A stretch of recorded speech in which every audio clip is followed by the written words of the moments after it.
Today we're cooking my favorite tacos, carnitas. Let's cook.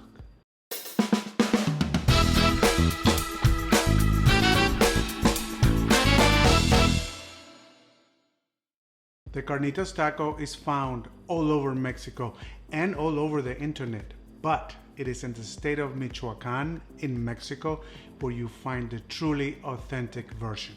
So I was inspired by the Netflix show Taco Chronicles to find a carnitas recipe that's both authentic and that can be made at home. And I think I found it. You see, carnitas is not braised pork or pulled pork, but rather pork confit, which is a fancy French term for cooking in low temperature fat. In this case, lard. Probably the most famous rendition of this preparation is duck confit. Carnitas is first seared and then cooked slowly in lard.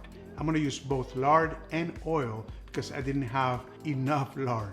Warning, you're gonna see a lot of fat in this recipe, but do not be afraid. Number one, the meat is not gonna absorb all that fat. And number two, when it's all said and done, you're gonna eat less than 6 ounces of meat. Another interesting thing about carnitas is that the whole pig is used to create different textures and flavors. Obviously, this is hard to replicate at home, so I chose to use shoulder or pig neck, ribs, and belly. This is going to be a feast. Remember, cooking is always about ingredients, time, and temperature. And if you pay attention to all these three things, you'll have consistent results every time.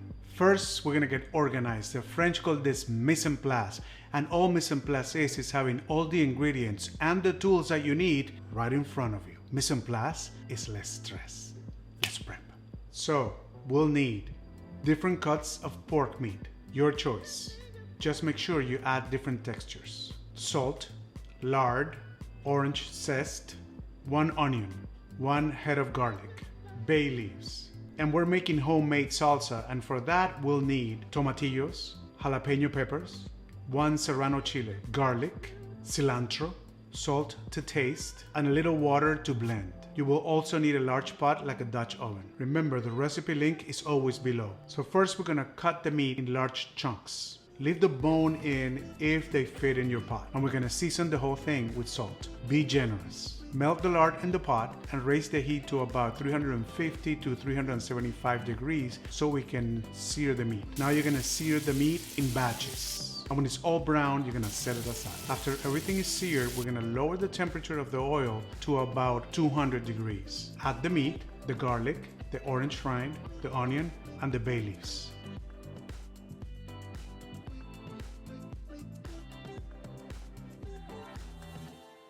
And we're gonna cook this thing slowly for 2 to 3 hours until the meat is tender and falls off the bone. Now we're gonna chop the meat as you want it so we can create our tacos. This thing will keep in your fridge for about a week, and maybe you can freeze it for maybe a month or 2. So make sure to make a lot of it. Get all your taco fixings ready and let's eat.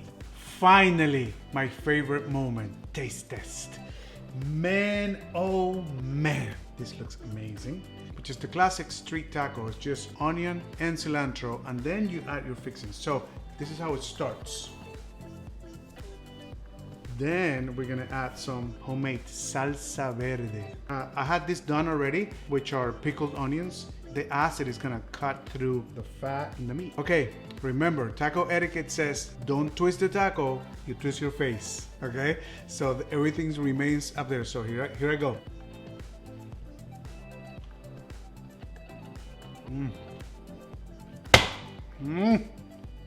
Oh my God. Oh wow. Amazing. I think this is the best taco I've ever made. Oh wow. I'm gonna do a dance that is the Mexicans jarabe tapatillo. I don't know what to do. It's so good. Yummy dance. My God, Joanna, you have to taste this. There you go. Give it a taste. Wow. What do you say? Super yummy. Delicious. The meat is crunchy, very savory. It's perfect. I mean, this is the perfect bite. It looks like a lot of work. It is really not. Let that oil just do its thing, okay? It's just 2-3 hours. That's it. Make a lot, save some, and you know, Sebastian doesn't eat tacos. He doesn't eat the tortilla. He ate a bunch of it with white rice, which is his favorite. Oh my God, he was like, oh, I want more. Amazing, amazing. Okay, 4 things. Subscribe, hit like, share with your friends, and Cook it. cook it. You have to do this and promise me. I want to see it. Send me a picture. Put a comment. Oh my God, you will not regret it. And next, we're gonna make a Gus in the kitchen risotto. In fact, we're gonna make mushroom risotto. Oh, it's gonna be amazing. Come back and see us.